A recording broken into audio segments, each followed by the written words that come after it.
vamos lá então. Nós vamos falar aqui sobre vivendo em comunidade, corpo de Cristo, amém? Igreja na casa, microgrupo, a fruta. Pai, obrigado, Senhor, pela Tua palavra que vai ser semeada. E eu creio que cada coração aqui é uma terra boa para a Tua palavra, Senhor. Cada coração aqui com fome, Senhor. Cada coração aqui quer ouvir a Tua voz. Cada coração aqui quer responder o Teu chamado para esses dias, ó Pai. Então fala, Senhor, fala profundamente. Enche-nos de espírito de sabedoria e de revelação em nome de Jesus. Amém. Irmãos, primeira coisa que nós temos que entender, né? É sobre o propósito eterno de Deus. Nós precisamos entender que nós temos um Senhor sobre a nossa vida. Infelizmente, até os cristãos não têm levado a Deus a sério nesse aspecto.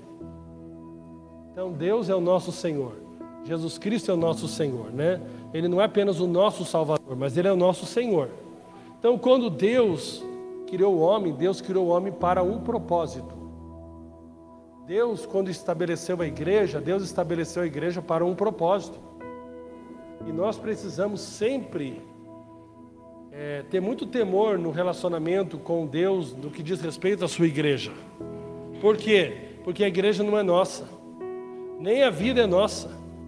A nossa vida é do Senhor, porque de forma legal, legítima, Ele comprou a nossa vida ali na cruz. Então, num aspecto a Bíblia fala que Deus é o nosso Pai, mas no outro aspecto fala que nós somos escravos de Cristo. Então, em relação a Deus Pai, nós somos filhos, mas em relação a Jesus, nós somos comprados por bom e alto preço. O nosso Senhor Jesus espera que, por mais que você seja escravo dele, porque você é dele, você se entregue voluntariamente a Ele todos os dias, para viver o seu propósito. Mas uma das coisas importantes, se nós não entendemos o propósito de Deus, nós acabamos vivendo a nossa vida de acordo com o que nós achamos, ou de acordo com o que as pessoas acham que nós deveríamos viver. E a grande realidade é que nós somos pressionados pelo curso desse mundo. Nós somos pressionados pela tradição familiar que nós recebemos. Nós somos pressionados pelo espírito que rege esse mundo, que é anticristo, que é anti-Jesus, que é anti-evangelho. Nós somos pressionados pelas filosofias. Nós somos pressionados por tudo isso.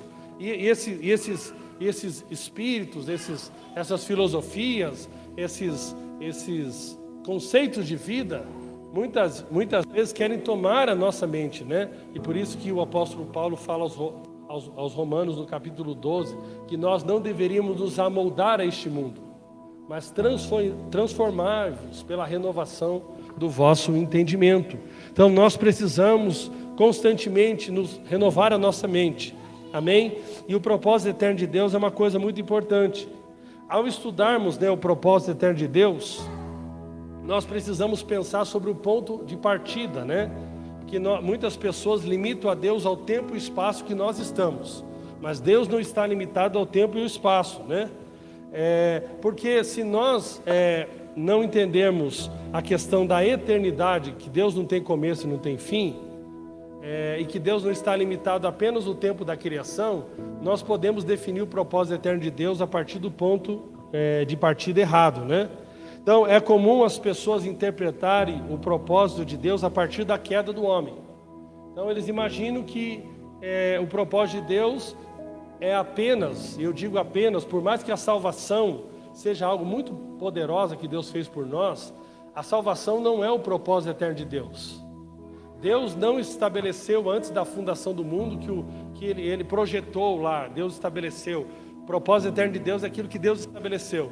Deus não estabeleceu, por mais que Ele sabia, Deus não estabeleceu que o homem iria cair. A queda do homem é um percalço que acontece na história humana e que Deus então estabelece um plano para resgatar esse homem. Para que esse homem, então, resgatado daquilo que não era para acontecer, possa então agora voltar para o propósito original de Deus. Então a vida cristã de muitos se resume apenas a preocupação de não ir para o inferno. Então, a minha preocupação é só não ir para o inferno, Cleber. Eu quero descobrir como que eu consigo cavar uma vaguinha lá no céu.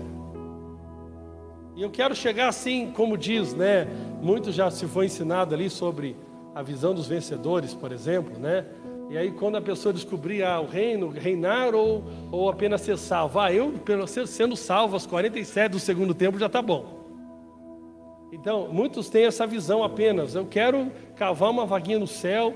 E se eu descobrir então que eu posso viver uma vida completamente afastada de Deus, mas que no final ainda eu posso, por essa graça maravilhosa, ser salvo, então para mim está bom. Não entenderam nada do propósito eterno de Deus. Então muitos limitam a sua visão espiritual apenas a buscar a ter uma convicção da sua própria salvação, e aqueles que têm um pouquinho mais de visão espiritual a ajudar outras pessoas a serem salvas, pregando o Evangelho. Mas o propósito eterno de Deus é muito mais do que isso. Nós não queremos com isso diminuir a importância da salvação, mas nós queremos aqui nessa noite estabelecer, né, uma visão muito mais ampla para nós, que Deus deseja e tem um propósito muito maior que apenas salvar você do inferno, de que apenas salvar pessoas do inferno, né? Então o homem não foi criado para ser salvo. A salvação não é o alvo final de Deus. A salvação é apenas uma correção de rota de Deus. Nós fizemos uma caquinha lá e Deus teve que corrigir essa caca que nós fizemos, né? E eu coloco aqui como exemplo, né? Você pode ter como um alvo sair com o seu filho para passear no shopping, mas enquanto você se apronta, ele vai lá e brinca no jardim e cai no poço de lama. Qual que era o teu propósito pré-estabelecido desde o começo? Você ir até o shopping. A criança te apronta essa surpresa maravilhosa, e criança gosta de fazer isso, né? Tá tudo bonitinho, tá tudo arrumadinho, tá tudo cheirosinho, e de repente a criança vai lá e se suja bem na hora de sair. Então, o seu propósito deveria continuar, o seu alvo deveria continuar sendo para o shopping. Mas de repente você vai lá, coloca uma banheira, coloca a criança lá entretida naquela banheira, a criança começa a gostar, ela gosta de água, ela está brincando e bate lá, e tá os brinquedinhos, e daqui a pouco você esquece de que o propósito era ir no shopping e fica brincando na banheira. Então muita gente fica brincando só de se lavar, mas esqueceu do propósito, ou nunca soube o propósito. E nós precisamos saber o propósito, para que nós possamos viver então de forma alinhada com aquilo que está, que é a vontade de Deus, né? Eu vou pular essa parte aqui. Muitos têm vários pontos de vista para achar que é o propósito eterno de Deus. De que o propósito eterno de Deus é que nós viemos assumir o governo dessa terra. E está uma mistureba ultimamente, né, de política com Jesus. O André até curtiu um comentário que eu fiz numa postagem, eu vi hoje. E aí pegam candidatos, autoridades, e colocam canções, gente cantando, ele é o nosso Salvador.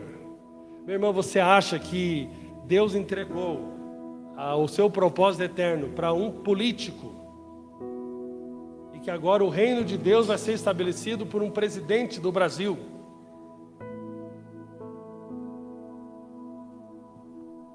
E aí há um desvio, começa a misturar as coisas. Isso é terrível, mas vamos para frente. Então vamos tentar entender qual que é o propósito eterno de Deus. Qual o propósito eterno de Deus? Então, irmãos, quando não existia nada, né, não existia nada, apenas Deus, não havia nem anjo, nem homem, nem planeta, nem galáxia, nem o Atlético Paranaense, nem o Corinthians. Não havia nada disso. Amém? Apenas o Senhor enchia todo o universo. Nesse tempo, então, Deus quis realizar algo. Vemos então que o propósito de Deus existe antes da criação. Diga, antes da criação. Continua existindo hoje e se cumprirá por toda a eternidade. Então o propósito de Deus é algo que não vai ter fim, porque ele é eterno, é um propósito eterno. Então nós precisamos, portanto, compreender o propósito eterno de Deus a partir da eternidade. E nós podemos observar alguns ensinos do apóstolo Paulo, que ele mostra o propósito eterno de Deus a partir da eternidade. As coisas de Deus são tão loucas, né, que Deus diz que Cristo ele foi imolado antes da fundação do mundo. No calendário histórico nós comemoramos, né, que Jesus morreu há um pouco mais de 2000 anos. Mas no calendário eterno, Jesus morreu antes de um homem pecar. Então Deus não cabe na tua caixinha cronológica. E Deus nunca foi pego de surpresa. Então, aqui é Jesus cumprindo historicamente aquilo que Deus já fez antes da eternidade. Eu acho interessante, né? É mais ou menos como a formatura do Andrew. Ele se formou antes de completar. Lá no exército ele se forma, mas agora que ele está cursando, ele se forma antes de se formar. É assim com Deus, né? Na verdade, se você for pegar ali Efésios capítulo 2, né, fala que nós somos salvos pela graça, mediante a fé. Isso não vem de vós, é dom de Deus para que ninguém se glorie. E aí no versículo 10 fala que Deus nos predestinou para as boas obras. E essas boas obras que Deus pré-estabeleceu para que nós vivêssemos nela, Ele já fez tudo, irmãos. Deus, a Bíblia é uma coisa tão interessante, que tudo que Deus falou que ia acontecer, está acontecendo. Só está a história agora narrando o que Deus já disse. Porque para Deus tudo já está consumado. Aí nós ficamos vendo as pessoas, nossa, mas no final dos tempos Deus tem misericórdia. Parece que assim os crentes estão achando que parece que Deus pego de surpresa, assim, né? Puxa Deus, o que aconteceu? O que deu errado no teu planejamento? Tudo que Deus falou que ia acontecer está acontecendo. É só você lá, só você ver lá, não tem nenhuma surpresa. Peste, epidemia, o número de atleticanos aumentando no Paraná. Tudo isso já estava previsto. Corintiano crescendo em São Paulo, tudo isso, as pestes já estavam tudo previsto. São Paulo perdendo um pouco, isso não estava previsto não. Brincadeira à parte. Então Deus não está pego de surpresa. Nós é que precisamos aprender a ver a história na ótica de Deus. Nós que precisamos entrar nesse plano de Deus. Você sabia que o dia de amanhã, que Deus já criou o seu dia de amanhã? Deus já chegou no seu amanhã, antes dele existir. Agora nós temos que saber se nós queremos entrar no amanhã que Deus criou. Deus criou um amanhã, isso que é viver no Espírito. É eu discernir em Deus o que Deus já criou para o meu amanhã. E eu me render a Deus para esse amanhã que Ele já criou. E o que é andar na carne? É eu resistir ao que Deus já pré-estabeleceu. E querer andar da minha maneira no dia de amanhã que Deus já pré-estabeleceu. E já criou Ele. E é por isso que a Bíblia fala, né? Acho que é Provérbios. Ensina, né, a contar os dias. Ensina-nos a contar os nossos dias. Para que venhamos ter um coração sábio, um coração entendido. Coração sábio e entendido é aquele coração que aprende a contar os dias, discernir os dias, discernir o que Deus tem para aquele dia, né? Então quando você acordar amanhã, né? Espero que você acorde. Amém? Se você não acordar, não acordou, tchau. Amém também? Diga o que o Senhor criou para esse dia. Qual foi o dia maravilhoso que o Senhor criou antes da fundação do mundo para que eu pudesse andar nele? Então, irmãos, o propósito eterno de Deus é isso que é algo que envolve a eternidade. É algo muito poderoso. Como podemos descobrir o propósito eterno de Deus? Tem que ser algo que já existia antes de tudo. Antes de qualquer coisa aqui na matéria existia, esse propósito já existia. Tem que ser algo que continua existindo hoje. Tem que ser algo que vai continuar existindo por toda a eternidade. Por quê? Porque é o propósito eterno de Deus. Então, evangelização não é o propósito eterno de Deus. Ou você acha que vai chegar lá depois da eternidade no céu e você vai ficar com um panfleto lá batendo lá na minha casa. Queria te evangelizar, convidar para você ir no culto hoje às 10. Não, isso tem a sua importância, mas não é o propósito eterno de Deus. Porque na eternidade não existe necessidade evangelística. Amém? Você não precisa evangelizar lá no céu, falar, vim evangelizar a Irene aqui hoje aqui. Não tem mais. Por que que o amor é mais importante que a fé? Porque no céu você não precisa de fé. Porque a fé é só para trazer à existência aquilo que já existe no mundo espiritual. Mas quando nós alcançarmos a plenitude e vivermos naquilo que já existe, para que nós precisamos de fé? Você só precisa de fé para hoje. Mas o amor não. Por que que o amor é maior do que a fé? Porque na eternidade nós vamos viver no amor perfeito de Deus. O amor nunca acaba. Então tem coisas que são para esse tempo, mas não são o propósito eterno de Deus. São coisas que nós precisamos para hoje, mas não é aquilo que é o eterno. Amém? Então, naquele tempo que havia somente Deus, o que a Trindade estava fazendo, certamente essa atividade tem a ver com o propósito eterno de Deus. E é aqui que você vai começar a entender. O nosso Deus, sendo um, subsiste em três. É um Deus triuno. Essa é a doutrina da Trindade. É um Deus triuno. E o que a divindade estava praticando antes de tudo existir? Aquilo que a teologia chama de habitação mútua. Eles estavam e permaneciam um no outro. Jesus disse em João 10, eu estou no Pai e o Pai está em mim. Amém? Habitação mútua. Grave isso. Vida eterna, irmãos, é muito mais do que uma vida. Tem gente que pensa que vida eterna é apenas uma vida sem fim. É receber a vida eterna. Se a vida eterna fosse apenas receber uma vida sem fim, quem está no inferno também tem vida eterna. Porque não vai aniquilar a sua alma. Vai ficar eternamente no inferno. A vida eterna que Deus nos dá em Cristo tem a ver com o tipo de vida que Deus vive e que nós recebemos a capacidade de vivermos. É a vida de mutualidade de uns aos outros. Então, viver a vida de Deus é viver o estilo de vida de Deus hoje, nos nossos dias. E como que Deus, e você olha o relacionamento do Pai, do Filho e do Espírito Santo, e você percebe qual é o propósito eterno de Deus. É que nós possamos viver nos nossos relacionamentos o estilo de vida de Deus, assim na terra, assim na terra como no céu. Isso é maravilhoso. Eles se amavam, honravam uns aos outros, se submetiam uns aos outros, eles tinham comunhão mútua e viviam um estilo de vida voltado uns para os outros. Isso é a vida eterna. Quando Deus fala, essa é a vida eterna que eu vos dou a capacidade agora de vocês poderem viver o plano eterno original de Deus para as suas vidas, nos seus relacionamentos, hoje, a partir da minha igreja e a partir da sua família.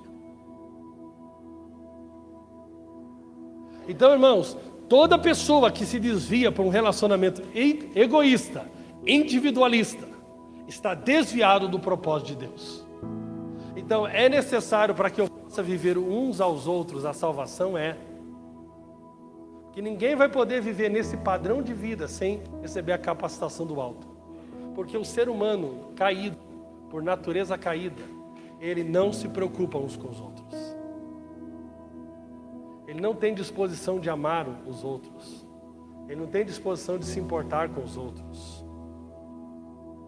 Não se engane com época de eleição, né? Política aparecendo em pastelaria, comendo pastel com pobre, marqueteiro, né? Moldando o discurso dos caras para eles poderem te enganar, e muitos caem.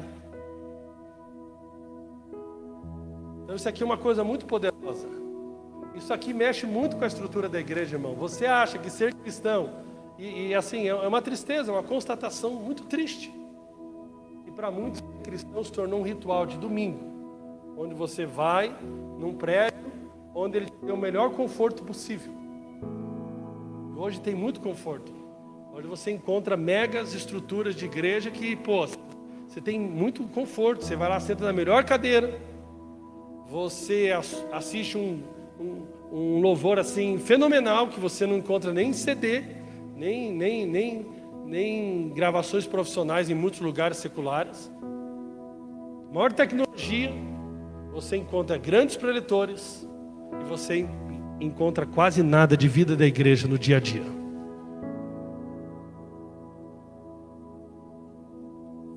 Esse é o problema.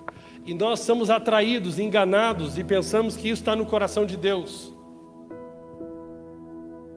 E queremos, aplacar a nossa consciência. Cumprir minha obrigação. Fui lá naquele domingo, fui lá naquele culto. E é interessante ainda, que se você pegar as igrejas mais convencionais, pelo menos as ceias valorizam. Você vai ver gente que não apareceu o mês inteiro aparecendo no dia da ceia.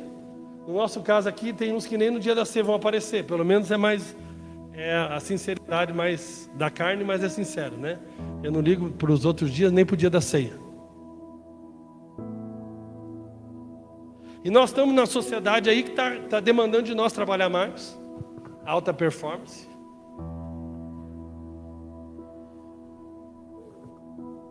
E o Senhor está chamando por um propósito eterno. A vida eterna é a vida com a qual o próprio Deus vive. Portanto, ter a vida eterna significa ter a vida de Deus, possuir o mesmo tipo de vida que a divindade possui. Podemos dizer que a vida eterna é representada pelo relacionamento das três pessoas da Trindade, o que também é chamado casa de Deus. Amém? Deus amou tanto esse tipo de vida que desde a eternidade planejou compartilhar essa vida com o homem. Esse é o motivo por Deus ter criado o homem. Deus viu essa minha vida que é muito boa.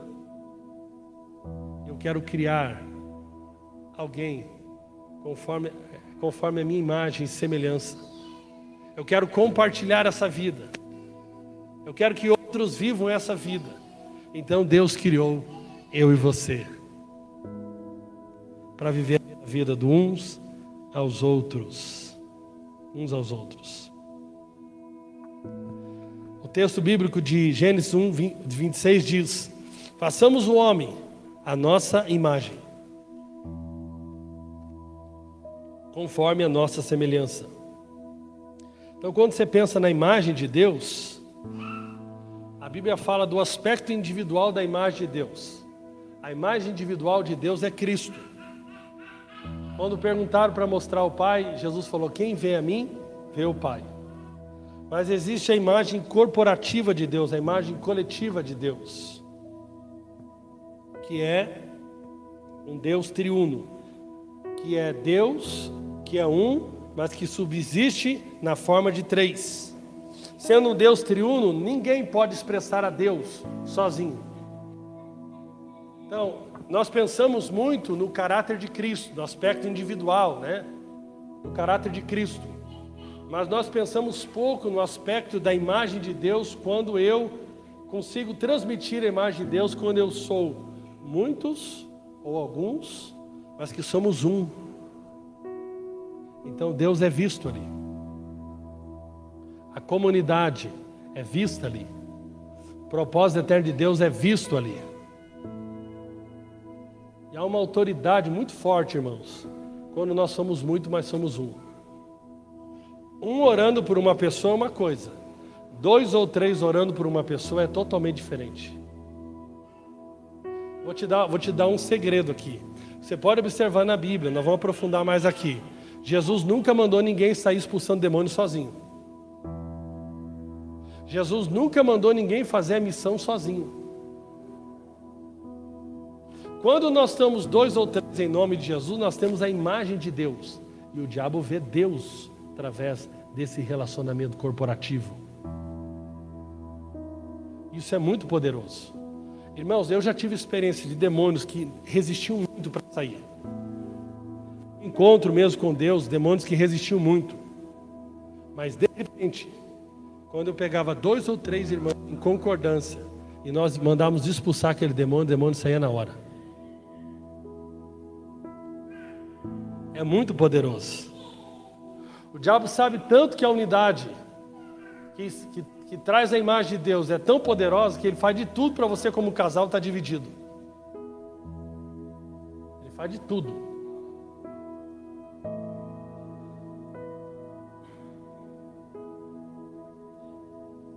Quando que o homem expressa a imagem de Deus? Quando o homem é muitos, mas é um. Assim como Deus é plural, mas é um. Todas as vezes que somos muitos, somos plurais, mas somos um, expressando a mesma vida. Ali a imagem de Deus se apresenta. Glória a Deus. E nós podemos ver isso no relacionamento do Pai, do Filho e do Espírito Santo. Isso é algo poderoso. Resumindo essa primeira parte, pode continuar? Quando estamos vivendo o estilo de vida de uns aos outros, estamos edificando uma família para o Pai. Amém? Deus deseja uma família. Ninguém pode ser uma família sozinho. Assim como também uma noiva para o filho. E a noiva aqui não é um aspecto individual. Deus está formando uma noiva para o filho. A noiva é a igreja. Ninguém é igreja sozinho. Ninguém é igreja sozinho. Esqueça. Você pode cantar lá, você pode ficar na tua casa, você pode fazer o que for. Você não é igreja sozinho. Estamos edificando uma casa para o Espírito. E quando fala na Bíblia da casa, está falando que nós somos pedras vivas, edificando uma casa espiritual para Deus. Não está dizendo que você sozinho é uma casa para Deus. Você é templo, você não é a casa. A casa somos nós. Você é uma pedra vinculado com a outra pedra, vinculado com a outra pedra. Você se torna uma casa. Uma casa. Glória a Deus. E estamos edificando um corpo para Cristo. Você sozinho não é o corpo de Cristo. Eu sozinho não sou o corpo de Cristo. Nós somos um membro do corpo de Cristo. Não somos o corpo de Cristo. Amém? Outra coisa importante que nós temos que entender, que muitos têm confundido, a sua família apenas não é a igreja como um todo. Não tem nenhum texto bíblico que diz que você deveria viver igreja só com a sua casa, eu com a Fabíola. Então eu resolvo agora que eu vou ser igreja só com a Fabíola. Eu e a Fabíola é o ponto de partida, sim, nosso para vivermos igreja. Mas a Bíblia condena completamente qualquer tipo de pensamento que divida a minha família da sua família. Ah não, eu estou aqui, eu estou cuidando da minha família, está tudo bem, está tudo cheirosinho. Isso não é assim. A sua família não é igreja como um todo. A sua família pode fazer parte da igreja, pode fazer parte do corpo, mas não é o corpo como um todo. Por isso que nós temos que congregar com outras famílias, que Deus tem nos dado a possibilidade de estar próximo. Amém? Glória a Deus. Avançando na prática disso, nós podemos ver algumas coisas muito poderosas quando nós estamos vivendo 2 ou 3 em nome de Jesus. Quando nós estamos vivendo como corpo, como família, como casa, nós podemos ver o ministério do corpo. Nós podemos fazer obras maiores. Diga, obras maiores. Então, o texto de João, capítulo 14, versículo 12, diz o seguinte: digo a verdade, aquele que crê em mim também fará as obras que eu tenho realizado. Fará coisas ainda maiores do que essa, porque eu estou indo para o Pai. Agora, irmão, se você estudar a vida de Jesus, você vai encontrar que Jesus tinha 5 dons ministeriais de Efésios. Jesus tinha os 5. Jesus tinha os 7 dons motivacionais de Romanos capítulo 12, ele tinha todos. E Jesus tinha todos os 9 dons do Espírito Santo. Jesus era o cara. Teve um irmão uma vez que veio, muitos anos atrás, e profetizou para um irmão que ele ia receber os 9 dons do Espírito fora as dádivas.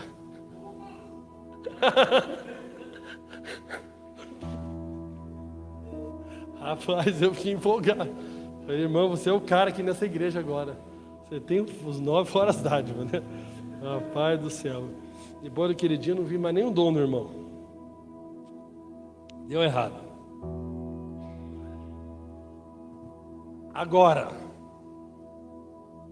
nós juntos, nós podemos fazer obras maiores, como corpo, não individualmente.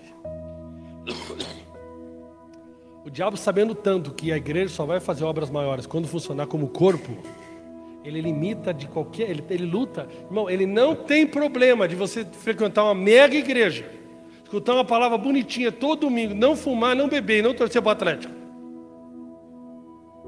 Irmão, agora a minha vingança do André é aqui agora, né? Eu que estou com o microfone, eu tenho que vingar ele o culto inteiro, né? Essa não eu tenho que aguentar o cara com o radinho, com a pilinha, os filhos dele, tudo atleticano, irmão. É uma perseguição muito grande. Você está entendendo? Ele não tem problema. Ele tem problema quando você entende o seu papel no corpo. Aí é o problema da grande. Ele não tem problema. Afinal de contas, não tem muita diferença se você num culto legal e frequentar só uma missa domingo. Agora, quando você entende que você é um membro do corpo e que você é vinculado com outro membro, vocês podem, né, fazer obras maiores em nome de Jesus. Aí a coisa começa a mudar de patamar. Aí ele começa a se preocupar. Então, é isso que nós queremos. Que esse é o tempo de obras maiores, feitas através do corpo de Cristo. Glória a Deus. Tem uma pessoa ali, por exemplo, que o Renan acabou de me falar, que está com câncer aí, acabaram de vir lá da visita. Reúne 2 ou 3 em nome de Jesus, vão lá. Não é só o Kleberson que tem que ir lá, mas 2 ou 3 confiados no nome de Jesus, e vão lá e façam obras maiores. Eu também posso ir, eu também sou membro desse corpo, mas eu não necessariamente preciso ser só eu. Amém? Você tem que aprender, porque o povo é clerical, né? Então ele quer saber de um pastor. Rapaz, eu vou trazer 3 pessoas da nossa igreja aqui, que quando eles oram pelos enfermos, a coisa acontece. Rapaz do céu. Aí você vê 3 labaredas aqui, 3 fogo puro, né? E marca com eles, vão lá e vão na autoridade do nome de Jesus, né? Hoje de manhã no devocional com a Adilio, ele falou sobre a autoridade do nome, o que é o nome de Jesus, né? É você estar na presença de Deus. A Fabiola é que grava. Debaixo da autoridade, para a glória de Deus. Irmãos, você tem ideia, você tem que visualizar o seguinte: eu estou indo lá em nome de Jesus. Vamos imaginar que você aqui trabalhasse na prefeitura de Curitiba e você está com um problema e você acabou de se encontrar com o Greca e o Greca te deu uma autorização e falando: vai lá e resolva o problema em meu nome. Você ia chegar no posto de saúde lá, no Tatuquara, hoje é meu dia. Comigo ninguém pode agora, né? Chegou lá assim, então eu queria aquele exame lá para hoje. Quem você pensa que é para hoje? Eu vim aqui em nome do Greca. Rapaz do céu. Rapaz, você chegando lá nessa casa, que esse rapaz está sofrendo. Eu vim aqui, câncer, em nome de Jesus. É nessa autoridade que nós temos que ir. E aí é o seguinte, você expressando a imagem do Deus triuno, mais 2 ou 3 em nome de Jesus, o câncer vai ver a imagem de Deus em você, e ele vai ter que submeter a Deus.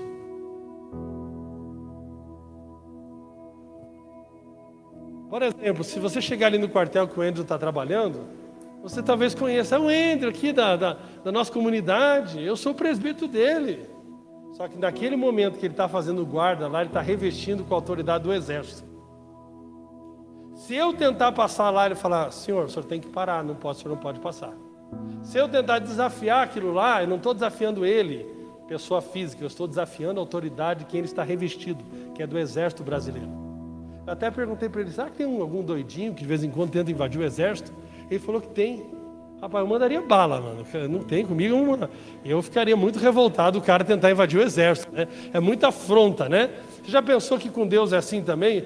Quando o diabo tenta mexer com você, mexer com a sua família, mexer com os que você ama, você é esse mesmo sentimento. Você é muito folgado, diabo.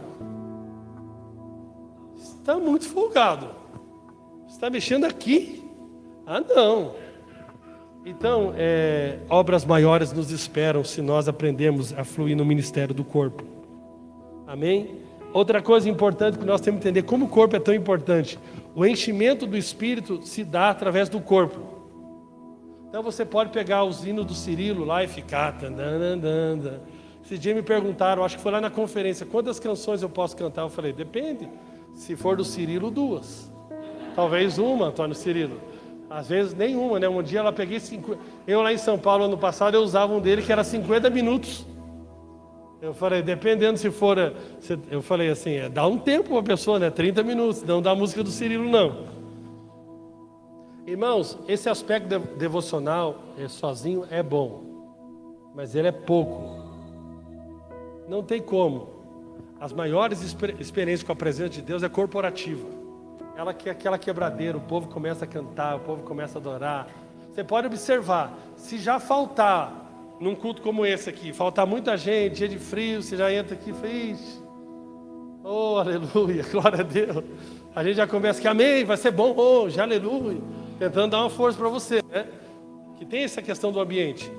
Agora, a Bíblia está dizendo aqui, em Efésios capítulo 5, versículo 18 a 21, e não vos embriaguei com vinho, em que há contenda, mas enchei-vos do Espírito, falando entre vós em salmos, e hinos, e cânticos espirituais, cantando e salmodiando ao Senhor no vosso coração.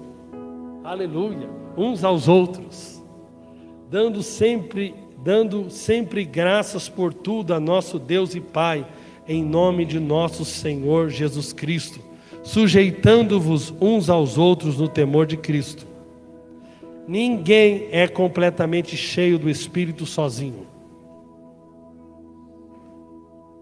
Você pode observar, quanto mais isolamento do corpo, mais fraco espiritualmente a pessoa fica. Pode observar. Você tem que ser inteligente já. Está fraco, se junta com o corpo. Pronto. Ah, mas não estou com vontade de me juntar com o corpo. É a mesma coisa que você faz com o teu corpo físico quando você está sem apetite, mas você precisa comer. Você sabe que precisa comer.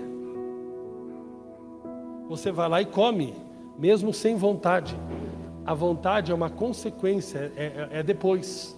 Primeiro você faz o que precisa. Amém? Glória a Deus. Isso aqui é uma verdade muito poderosa. Ainda falando sobre essa vida de corpo. É o corpo que edifica o corpo.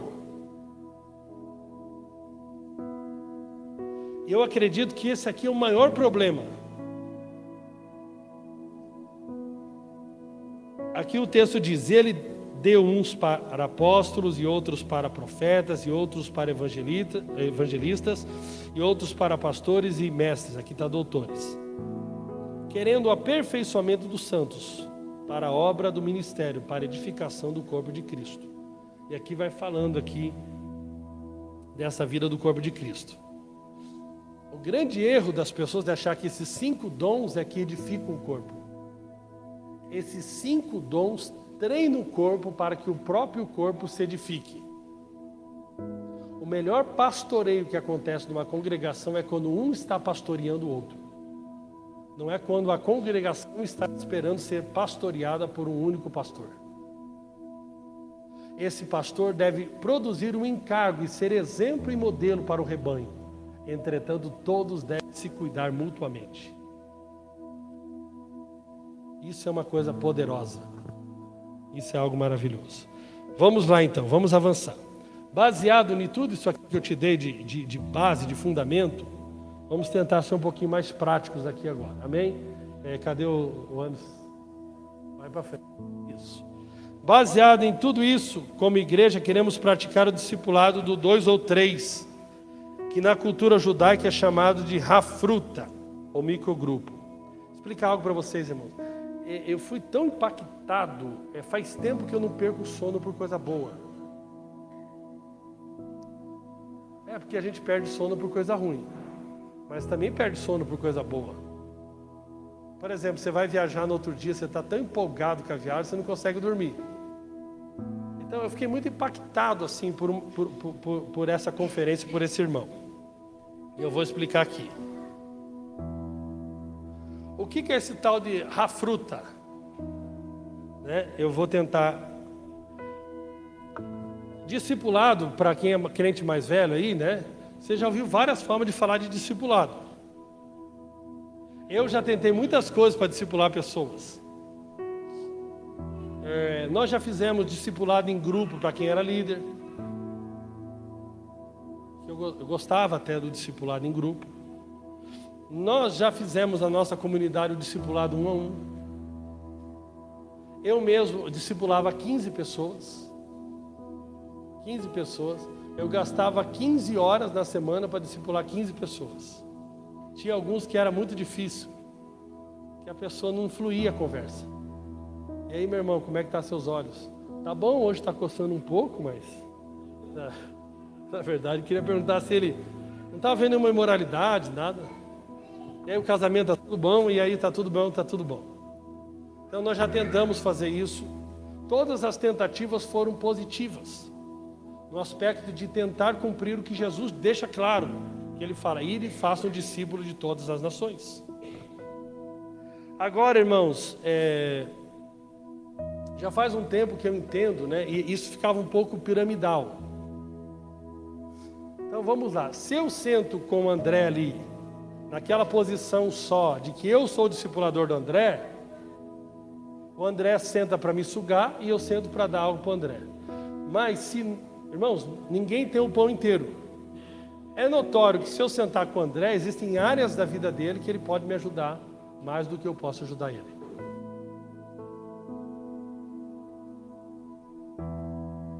Então, o discipulado virava um relacionamento muito piramidal, ou seja, de nível de hierarquia. Eu já vi cada coisa assim, tipo assim, a pela no final da história. Todo mundo começa a falar e o cara diz: mas eu que sou o discipulador, e cala a boca e acabou. E pronto. Então isso, mas já faz tempo que eu acredito que o discipulado deve ser praticado através do corpo, uns aos outros. Mas é notório que nós precisamos ser intencional em algumas práticas. Senão a gente finge também que está se discipulando, ninguém está discipulando ninguém. Aí o que acontece? Esse irmão veio trazer algo que é muito interessante. Esse Hafrutá isso é um conceito muito antigo dos rabinos, que foi praticado por Jesus. Que não é um conceito de professor e aluno, mas é um conceito que 2 ou mais pessoas se unem para juntas alcançarem uma certa maturidade. Amém? Uma maturidade. A diferença de uma relação entre um professor e um aluno, na que o aluno memoriza e repete o material, a aprendizagem no método Hafrutá faz com que o aluno analise o texto, organize os seus pensamentos e crê argumentos lógicos também que explicam, de forma razoável aquilo que ele acredita. E compartilhe com aquela pessoa que está fazendo parte desse 2 ou 3 suas ideias sobre aquele assunto. E os dois vão então se ajudando mutuamente em relação àquilo. Isso é muito bíblico. E vamos avançar aqui um pouquinho. Vamos lá, passa aqui. Isso é uma coisa que Jesus praticou.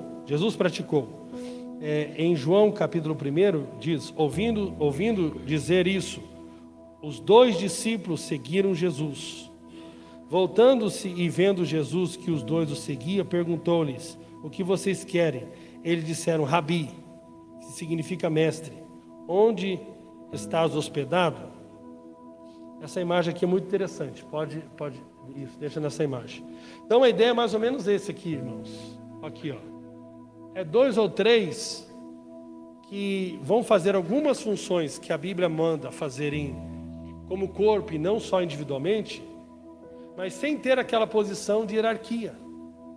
Nós somos irmãos, nós nos consideramos, nós nos honramos, nós reconhecemos que precisamos uns dos outros e nós queremos desenvolver então esse relacionamento para cumprirmos juntos o propósito de Deus. Então isso é muito comum. Isso daqui, na verdade, você pode até começar para treinar seus filhos. E muitas vezes nós queremos só ser professores, mas não entendemos que quando eu envolvo uma pessoa para que ele ensine também, aquela pessoa cresce mais do que se ela se colocar na posição só de aluno. Por isso que Jesus disse, é dando que se recebe.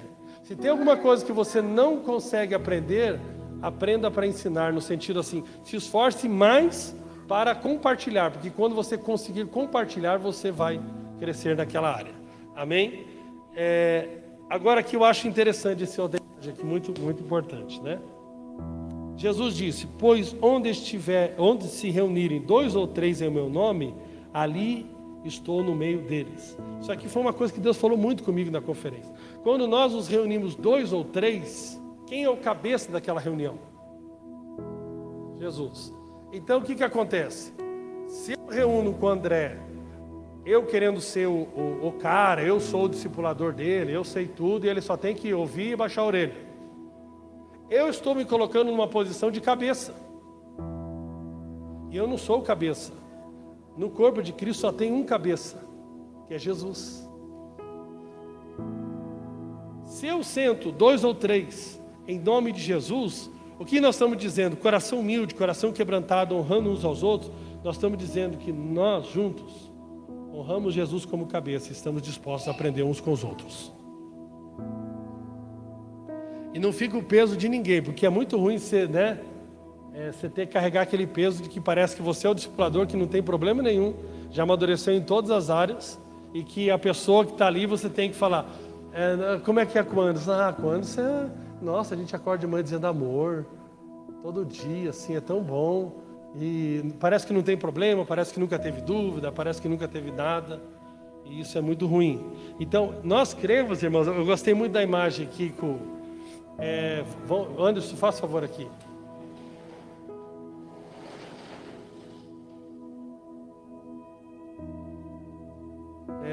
Vem o Renan aqui também. Oi? É o Renan, né? Eu gostei da imagem que o irmão fez lá em São Paulo, né? É como se tivesse 2 ou 3 aqui, né? Esse aqui aguenta, né? Aleluia. 2 ou 3 aqui, olha um para o outro, estão a fruta. E aqui Jesus é o cabeça, está junto. Amém? Jesus é que está na posição de autoridade. Duas pessoas quebrantadas, submetendo a Jesus. Jesus cabeça, liderados pelo Espírito Santo. Os dois estão se edificando, estão sendo uma casa para Deus. Amém? Glória a Deus. Obrigado. Não precisa de ajuda para descer não. Tá doido?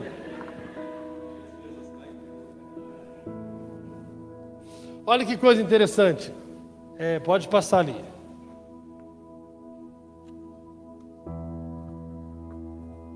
Quando nós olhamos para o ensino bíblico, a menor unidade do corpo de Cristo é 2.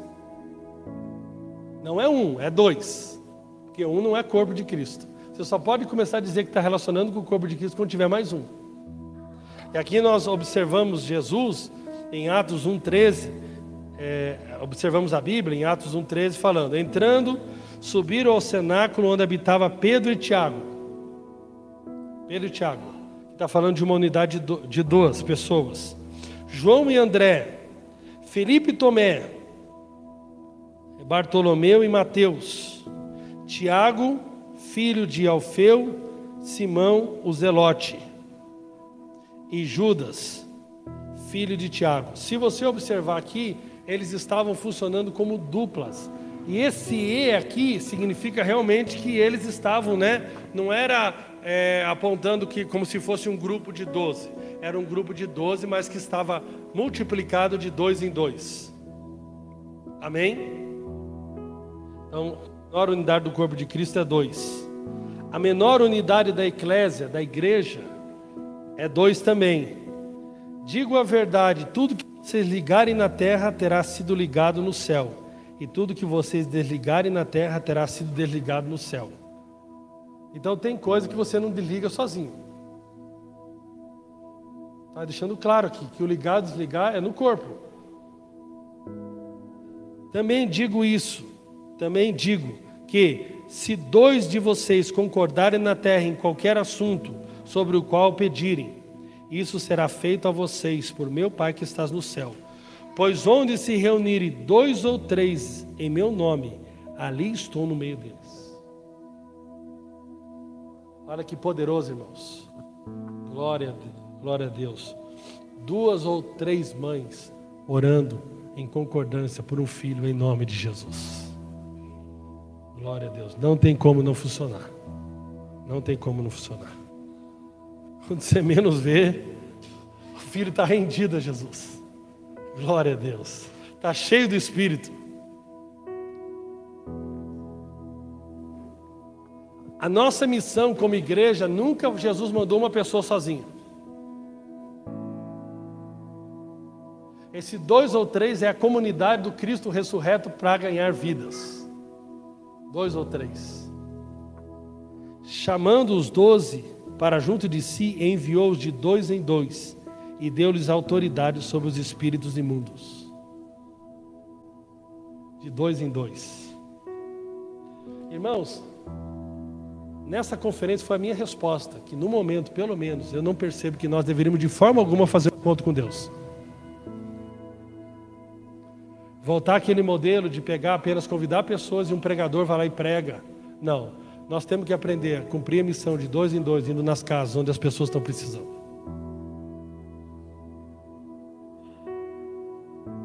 Se semestralmente a gente vai fazer alguma coisa para levar, para dar aquele impacto na vida da pessoa, mas a pessoa já está indo, nós já estamos trabalhando. E outra coisa, olha que coisa linda aqui. Eu estou com o André aqui, nós estamos fazendo nossa rafruta. Nome estranho, né? Parece meio frutinha, rafrutinha, né? Negócio meio mais... Nós estamos, eu e o André começamos, nós marcamos horário e estamos começando a fazer esse trabalho juntos. Aí daqui a pouco nós visitamos alguém ganhando para Jesus. O que eu faço? Eu trago essa pessoa para a nossa rafruta e já vou discipular ela. Eu não preciso fazer outra programação para a pessoa. Não, por quê? Porque o que nós vamos estudar lá é sobre a palavra de Deus. E a pessoa é discipulada pela palavra. Então eu trago para a pessoa. A ideia, à medida que de repente ali a gente ganha mais 2, quando chega mais ou menos em 6, não fique, né? Aí eu posso ficar com uma rafruta, o André fica com outra, e a gente vai tocando o barco. Amém? Ganhou uma pessoa nova, traz lá para o grupo, e vai ser uma bênção. Tem vários versículos sobre isso. Esses grupos, microgrupos, rafrutas, eles criam maior sinergia. Olha o que a Bíblia diz aqui em Acho capítulo 4. Melhor é serem 2 do que 1, porque tem melhor paga do seu trabalho. Porque se caírem, um levanta o companheiro. Ai, porém, do que estiver só. Bom, quem está só está enrolado.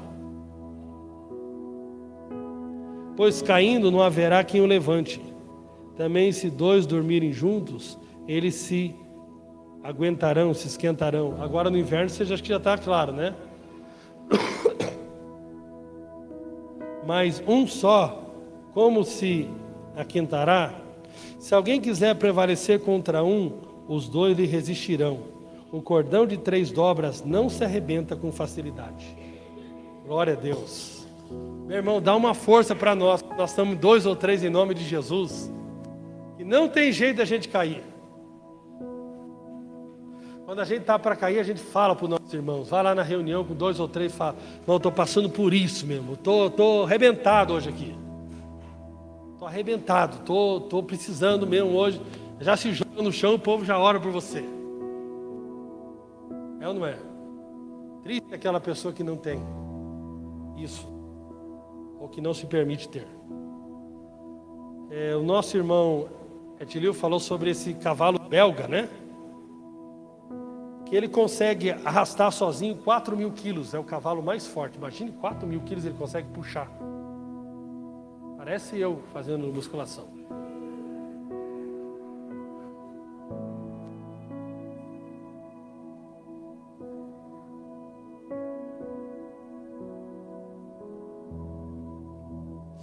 Eu confesso que não sei porque que segundo aqui ficou 12.000. Alguém lembra? Depois ficou para 16.000.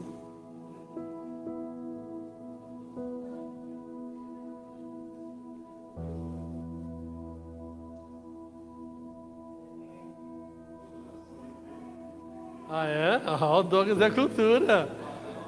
Sirlene, por isso que você casou com ele, né? Amém. E depois fica 16, eu não entendi. Depois eu conto dos cavalos.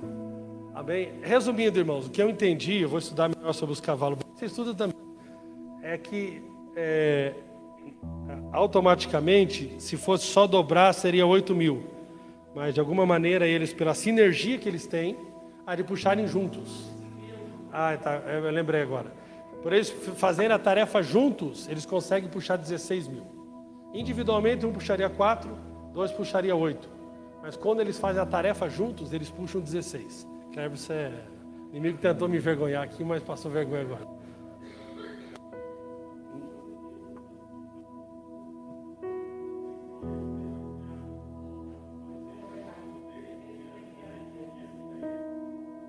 Entendi. Se eles têm essa sinergia junto de criação, eles alcançam o potencial 16.000. Resumindo, olha que coisa poderosa quando nós criamos esse uns aos outros. Vamos ser bem práticos, irmãos.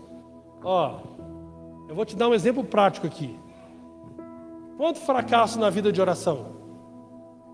Quantas vezes você já falou que ia ser pessoa de oração e não conseguiu?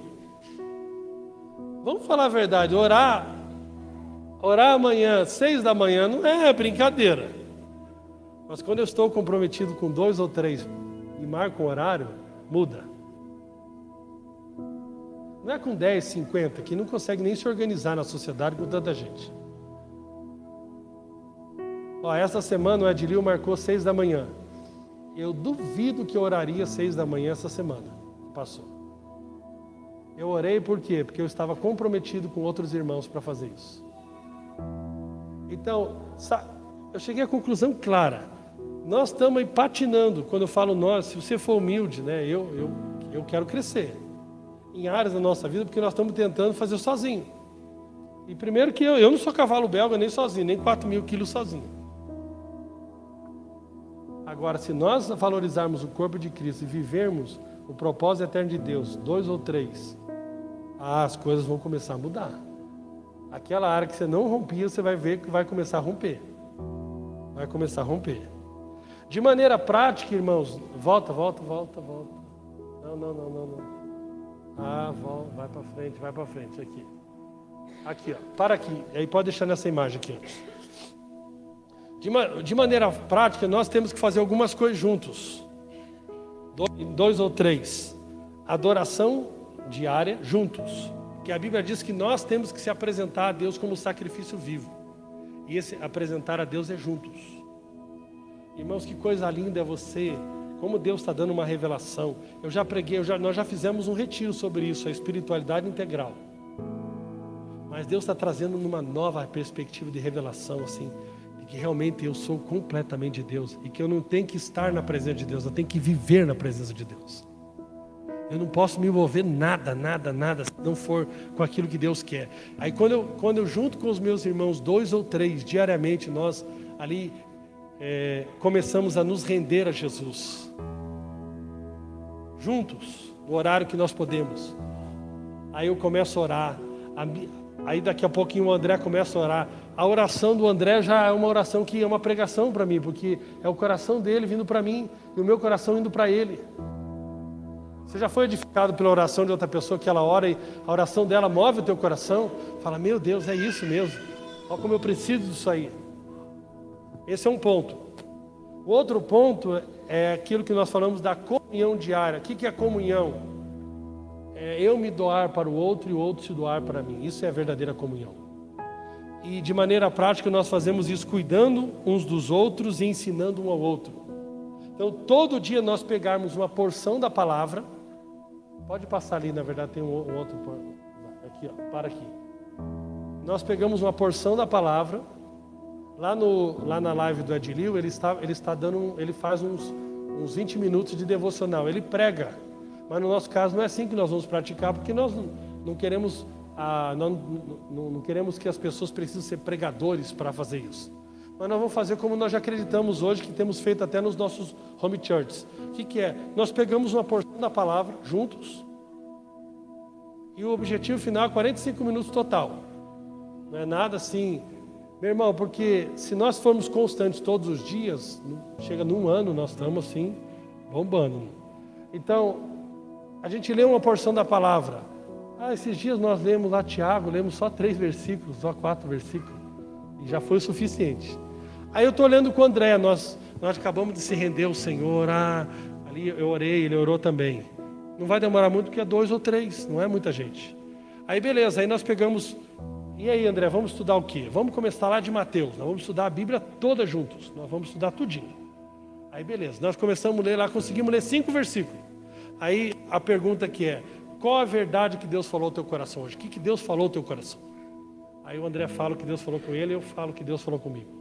Aí outra coisa, qual a repreensão que Deus trouxe? Que eu estou sendo muito preguiçoso. O André fala o que Deus falou com ele lá. E por fim, o que nós vamos fazer para isso mudar a partir de hoje? Aí o André fala o que ele vai fazer e eu falo o que eu vou fazer. Amém.